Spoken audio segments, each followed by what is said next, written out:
या मिलन को चालिए सज धज कर श्रृंगार। প্রিয়তমের সঙ্গে দেখা করতে হলে তখন কি হয়, বলে সেজে বুঝে যায়।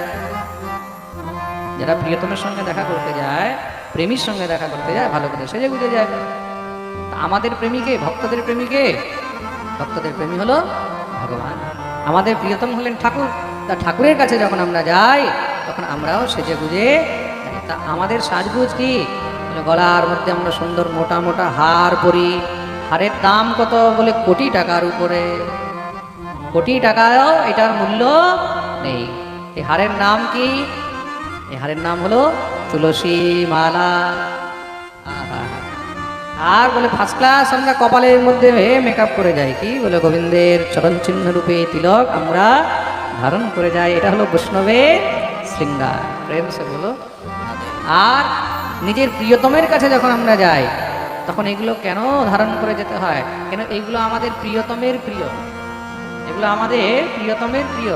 তা প্রিয়তমের প্রিয় বস্তু ধারণ করে গেলে তখন প্রিয়তম আরো প্রসন্ন হয়। আর প্রসন্ন হলে কি হয়, বলে তাড়াতাড়ি করে আমাদেরকে বুকে জড়িয়ে ধরবে। প্রেম সে বলো। তো গোবিন্দের প্রেম পাওয়ার জন্য, তার প্রীতি পাওয়ার জন্য আমরা তার এই চিহ্নগুলোকে ধারণ করি। তার জন্য প্রত্যেক বৈষ্ণবকে, প্রত্যেক হরিভক্তকে গলায় তুলসীর মালা এবং মাথায় তিলক অবশ্যই ধারণ করা উচিত। এটা হলো বিষ্ণু চিহ্ন। এটা কিসের চিহ্ন? জোরে বলো। বিষ্ণুর চিহ্ন, নারায়ণের চিহ্ন, কৃষ্ণের চিহ্ন। তা যারা কৃষ্ণের প্রিয় বস্তুকে ধারণ করে, নম নম তুলসী কৃষ্ণেরও প্রিয়সী। স্পষ্ট কথা, কৃষ্ণেরও প্রিয়সী। তা প্রিয়সীকে যদি আমরা ধারণ করে রেখেছি তাহলে প্রিয়তম তো দৌড়ে আসবে। কেন? বলে যে আমার প্রিয়সীকে ধারণ করে রেখেছে তা সেও আমার। শালা যতই বদমাশ হোক না কেন, কিন্তু শালা তো আপন হয়, হয় কি না? বউ যদি বলে বলে একটু এটাকে দেখো আমার ভাই, তাহলে কি করবে? বলে আচ্ছা ঠিক আছে আয় তুই আয়। তো শালাকেও কিছু না কিছু ডিউটি তখন জামাইবাবু দিয়ে দেয়। কেন? কেন কি বউয়ের ভাই। কেন কি অর্ধাঙ্গিনী বলেছে। অর্ধাঙ্গিনী বলেছে মানে এখন স্বামীকে মানতেই হবে। ঘরের মধ্যে যদি স্ত্রী কোনো কথা বলে, স্বামী না মেনে থাকতে পারবে?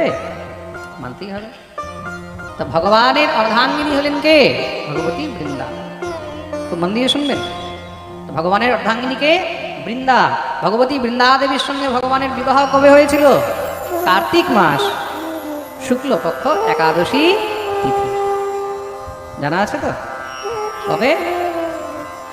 যেদিন তুলসী শালগ্রাম বিবাহ হয়। প্রেম সে বলো। আমরা যদি এখানে তাকে ধারণ করে রেখেছি আর মা তুলসী দেবী যদি আমাদের একটু সুপারিশ করে দেয়, বলে এটা আমারই ছেলে, এটা আমারই ভাই, এটা আমারই আপন, তুমি একটু এর উপরে কৃপা করো, তুমি একটু এর উপরে ধ্যান দিও, এটা আমার নিজজন, তখন ঠাকুর কি ছাড়তে পারবে?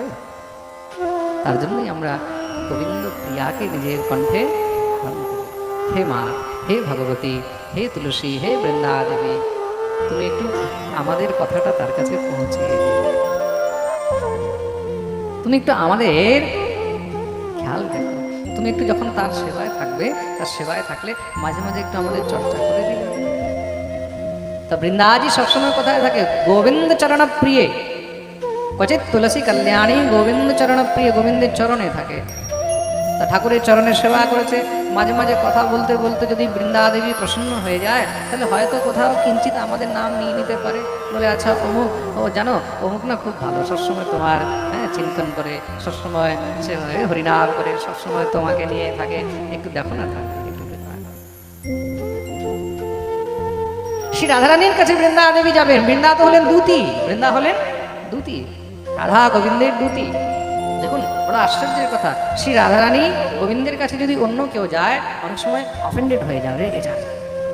শ্যামসুন্দর আমাকে ছেড়ে বিরজার সঙ্গে গেল, শ্যামসুন্দর আমাকে ছেড়ে অমুকের সঙ্গে গেল। কিন্তু শ্যামসুন্দর যদি বৃন্দাকে নিয়ে থাকেন, যদি বৃন্দার কাছে আছেন, রাধারানীর কোনো কষ্ট হয় না। বৃন্দা রাধারানীরও অত্যন্ত প্রিয়। উভয় এরকম বহুত কম হয় যে প্রিয়া প্রিয়তম দুইজনেরই প্রিয়। তা তুলসী গোবিন্দেরও প্রিয়া, আর তুলসী শ্রী রাধারানীরও প্রিয়া।